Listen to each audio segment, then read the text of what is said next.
Hi, I am Katy Hohenberger, and I am currently living in Harrisburg, Pennsylvania.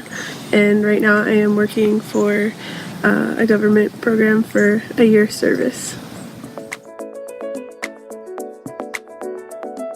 I grew up in church, but when I first really understood God and understood the power that was behind God was when I was about 14. I had just an amazing encounter with the Lord, and He really made Himself very real to me.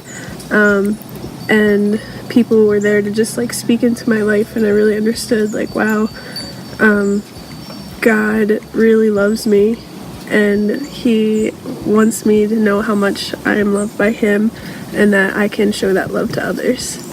So that was really amazing time.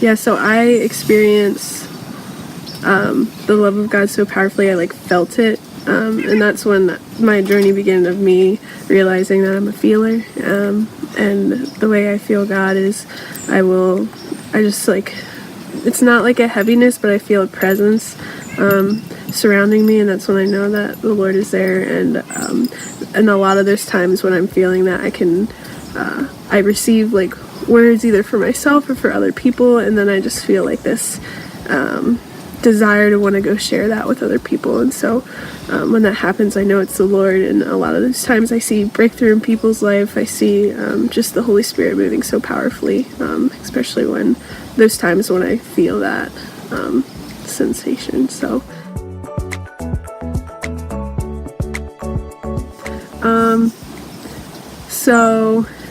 a lot of times I can feel pain in my body. And when I was first like learning this, because I grew up and I was in so much pain in my body and I didn't know what it was for, and so my parents would take me to the doctors and they would be like, there's nothing wrong with you, like and I was like, I know I'm not making this up in my head. I know that I'm feeling this pain, but the doctor's saying that there's nothing there, and then I'm making it all up.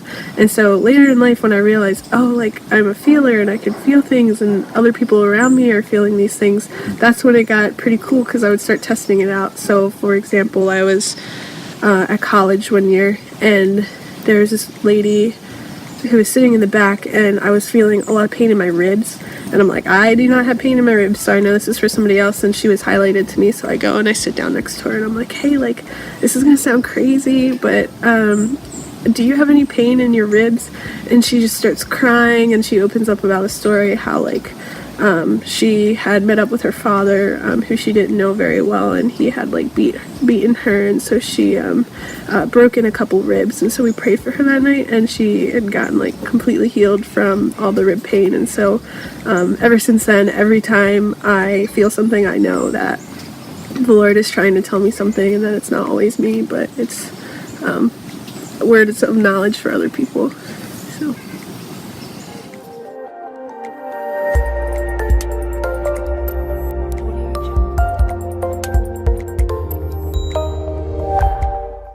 Alright, so my advice to someone who is struggling with what I've kind of just discussed about feeling things and not knowing if it's you or if it's supposed to be for someone else, I would say just, if you don't think it's you, then just go for it. You know, it doesn't hurt to pray for people. That's something I've learned, that sometimes I'll go up to people and they have no idea what I'm talking about, and I'm like, okay, I guess it wasn't for you, maybe it's for me. But it really doesn't hurt just to pray for people and bless them.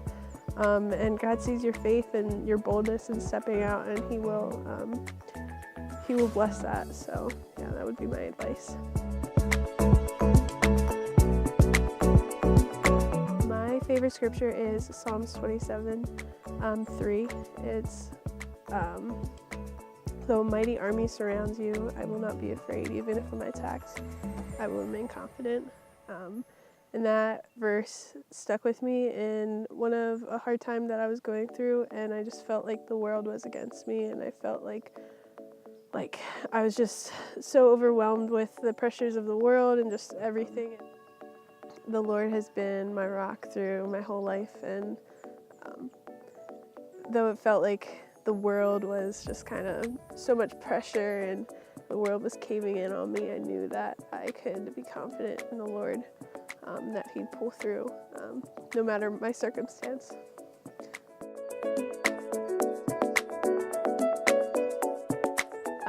The first time I really experienced the supernatural was when I was in youth group. I was just newly in youth group and I was so excited to start joining, and they were having this big worship and prayer night, and the Lord really showed up, and it was so cool because I had always heard about the supernatural but never really experienced it. And this night, I saw gold fall from the ceiling, and I held it in my hand, so it's it was beyond wild of what God was doing. And there was just, everybody just was laughing, completely thrown out, people on the floor laughing. I'm like, I don't know if this is God or not. And then I just got this laughter over me, and I knew it was the Lord, because I'm not going to do that if it isn't the Lord. Nobody wants to make a fool of themselves, but the Lord really just wanted to humble all of us and experience His true love. And I remember looking over at this guy. He just started yelling, and I didn't understand why he was yelling. He just seemed so angry, and you just see all these men walking over to him and just holding him down, and I'm like, what is going on? And it ended up his eyes turned into, I can't even explain it.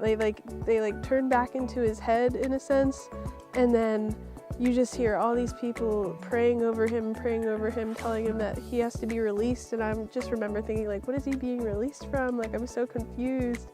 And then I just see this puff of smoke just come out of his head, and I was like, what was that? And then when that happened, he just he didn't have to be held down anymore.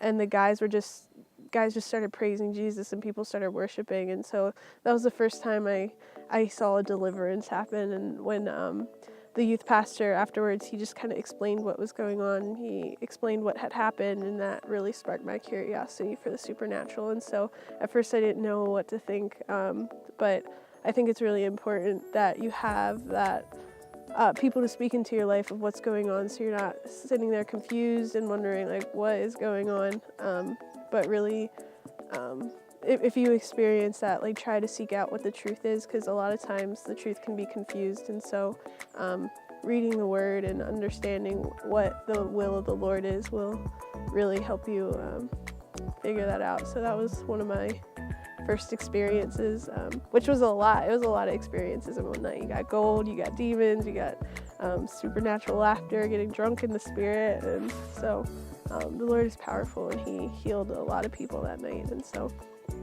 that was my supernatural experience, my first one.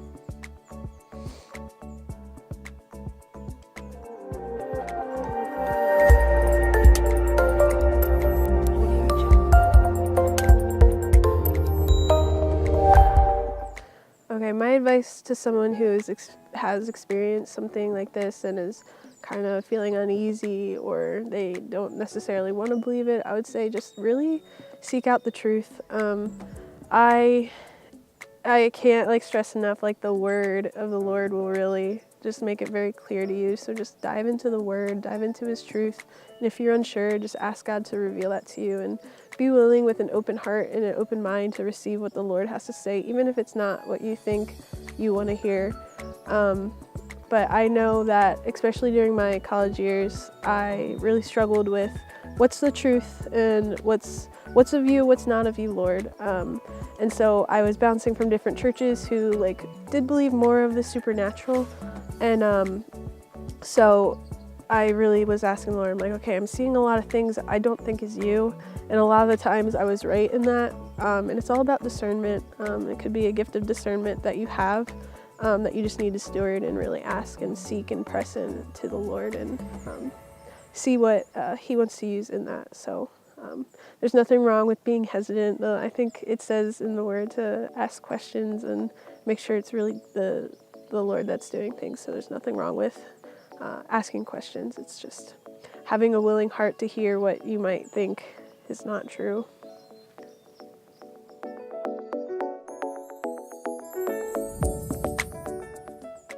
Okay, so what it means to be a feeler, and for me, I'm still trying to learn what it is to be a feeler. In my life, when I say I'm feeling something, it could be I get a sense of just being overwhelmed and knowing that. So, like I said earlier about I feel pain in my body. So, like if I feel my elbow hurts and the Lord highlights someone to me, I'm gonna go pray for that person for their elbow. And it's kind of like the sense of me feeling too. Like if I get overwhelmed with like the sadness and the Lord highlights someone to me, I'm gonna go over and pray joy over that person, because I know that I'm generally not a super sad person, and so if I get an overwhelming sense of that, especially when I'm in the presence of the Lord, I know that the Lord has that on my heart to go tell someone. And I know for other people can actually like feel things like wind going past you, or like I've heard someone say they felt like heat surrounding them. I'm not that type of feeler. I'm more of like I can feel emotions on people and on situations and on rooms, and it helps me to lead myself into what I need to pray for, because I also believe that I have a gift of intercession and what I need to be praying for. So that's my sense of my feeling. I know everybody's unique in their own relationship with the Lord, so press in and ask the Lord what He means by your feeling.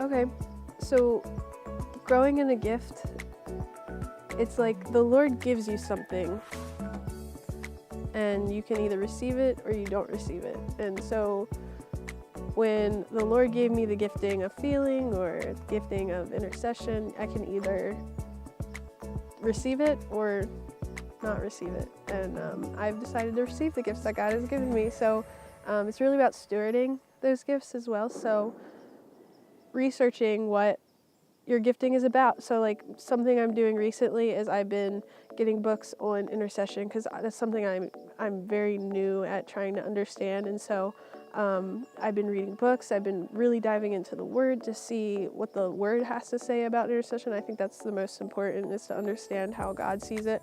And then talking to people who have been intercessors, or people who have a lot of experience in that, or whatever that gifting is. So like if your gifting is healing, like you could spend time and really try to understand it. And I think another really important key to growing your gifting is by doing. So like if your gifting is healing, go and pray for someone, especially if the Lord is showing you and highlighting you someone. Go and pray for that person, and really try to understand like what the Lord is trying to tell you. I don't know. So reading the Word, researching like and meeting with other people who understand that gifting, and then going out and doing practicals, or really pressing yourself into experiencing it in the real life. So.